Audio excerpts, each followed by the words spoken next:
Hey guys, welcome back to the channel. We are super excited to have you here as part of the 410 family, checking out yet another 410 video. My name is Jason Geroux. I'm designated broker and owner of 410 Real Estate, a multi-million-dollar producing real estate brokerage here in Gilbert, Arizona. Today we are going to be talking about preparing your home to list. But before we do that, if you're not already, please hit the subscribe button and the notification bell so that you're made aware when videos come up. We try and do a couple videos a week. Usually on real estate topics or mindset or personal development related issues. We even go around town sometimes and introduce you to local businesses and restaurants for you to check out. So we really would love to have you as a part of the 410 family. So hit that subscribe button before you leave today. Today we're going to talk about preparing your home to list. And as with all of our videos, we have 3 things to talk about today. So number 1, we are going to discuss decluttering and depersonalizing. We've talked about these kinds of things in previous videos where we've talked about the decluttering and purging and things like that. But what I want to specifically talk about is depersonalizing today. So when you walk through your home, are you comfortable having someone walk through your house and see you and your family all over the walls, all the places you've been, all the things that you've done?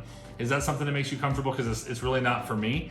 And it really impacts the buyer's ability to see themselves in the home. So first thing, go through the home, pull family photos, pull any kind of personalized imagery off the walls and off the counters and things like that, and go ahead and pack those up. Hey, it's a two-sided win, right? You get to depersonalize and you also get some packing done at the same time. So that's great. Decluttering as well, going through and making sure you don't have piles of laundry, you don't have piles of boxes with files in it, you don't have kids' toys all over the place. Whatever it happens to be, just try and make the home look organized and tidy so that when people come through, they don't trip over things and have a hard time seeing the value of the home. That's number 1, declutter and depersonalize. Number 2, make necessary improvements. When I say necessary, that's a big deal. I'm not one that tells my clients that they should go out and spend thousands of dollars to get their home ready for market, unless I believe that you can get the money back on the sale by putting the money in to get it ready. I won't ask you to do anything like that. So things to look at that are relatively low cost and pretty easy to do. You can even do a lot of things with your own elbow grease. Make sure the home has a fresh coat of paint. Make sure the home is clean and tidy like we talked about before, but even not just decluttered, but actually clean. Go through, get the baseboards, get the blinds, the fans, those kinds of things. Get them all cleaned up so that the home has a nice clean appearance when somebody walks in.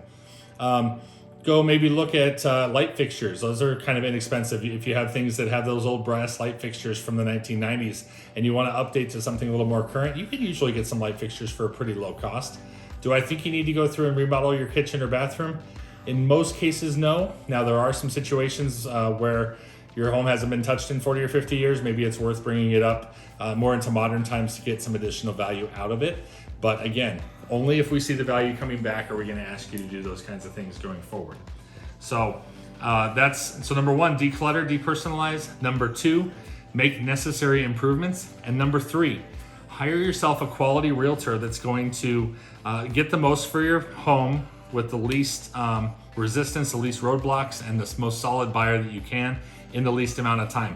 I hope that's me, but ultimately, if you're watching this video and you're not sitting here in Gilbert, Arizona with us and you're somewhere else, find someone that is going to spend the time with you to tell you what they think needs to be upgraded, what they do think needs to be done, can show you a comprehensive list of what have sold in the neighborhood. They know the different homes in the neighborhood. They know what restaurants down the street. They know what the best place to go with your kids on the weekend is. You want somebody who really knows the market, who spends their full-time energy putting into helping people buy and sell real estate, not someone who necessarily just dabbles in it. I heard someone say recently, would you hire your friend to do your electrical work in your home just because a friend of a friend recommended them and you have no idea about their qualifications or any of that sort of thing? No, that seems silly, and yet we do that all the time in real estate. We hear about people hiring a friend or a family member or somebody just because they're trying to do them a favor. This is the largest purchase or sale you may ever do in your life, and it's very important to hire the most qualified professional to do that. So number 1, declutter, depersonalize. Number 2, make necessary improvements. And number 3, hire a quality realtor that's going to help you get the most out of your home in the least amount of time possible. I hope that was helpful. There's a lot more that goes into preparing your home for sale, but those are the quick and easy ones that you can start on your own, even before bringing a professional in. If this was helpful, please do me a favor, hit the share button and tell your friends about this. They're thinking about selling. They're looking around going, man, I'm gonna have to remodel everything in my house. Tell them no. Jason says you might not have to, and Jason's the best ever, so you should listen to Jason. No, you don't have to do all that stuff, but please share the video if this was helpful, and we will see you again on our next one.